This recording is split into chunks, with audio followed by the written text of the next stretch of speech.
Salut et bienvenue à tous. Prenez avec vous un panier car aujourd'hui nous allons élaborer la recette d'un être humain. Vu dans un miroir ou par quelqu'un d'autre, on est apprécié par des traits de beauté, de taille et de poids. Mais savons-nous exactement de quoi nous sommes constitués? Alors pour élaborer notre humain, nous allons faire notre recette dans 3 volets: biologique, cellulaire et organique.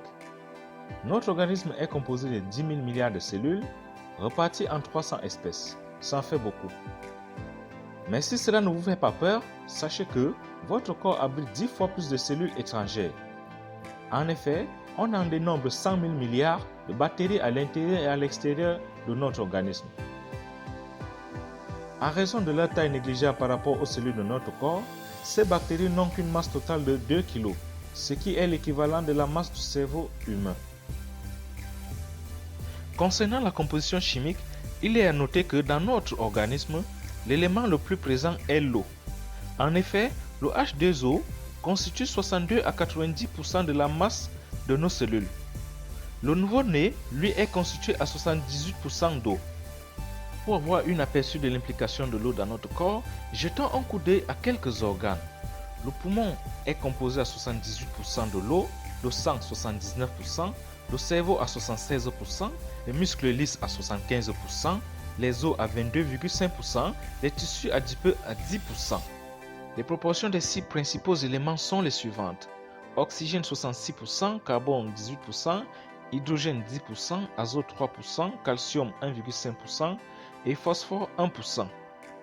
Alors, pour un humain de 70 kg et 1,7 m de taille, il nous faut les masses suivantes: 45,5 kg d'oxygène, 16 kg de carbone, 7 kg d'hydrogène, 2,1 kg d'azote, 1,05 kg de calcium et 0,7 kg de phosphore. Ces 6 éléments constituent près de 99% de la masse corporelle. À cela, on va ajouter un peu de potassium, le soufre, le sodium, le fer, l'or, l'iode, le plomb, le magnésium et en très fine quantité. Ces différents éléments chimiques, assemblés entre eux, constituent des protéines qui forment les tissus organiques.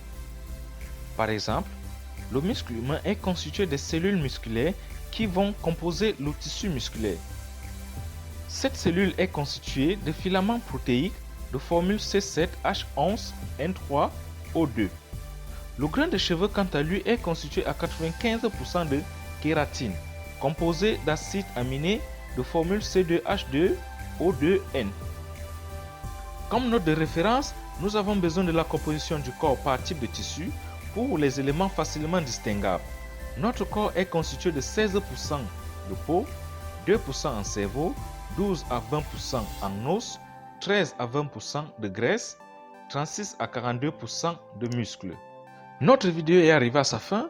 Nous savons désormais quelle proportion exacte il nous faut à notre panier pour des critères qu'on voudra, c'est-à-dire taille, masse, pour fabriquer notre humain.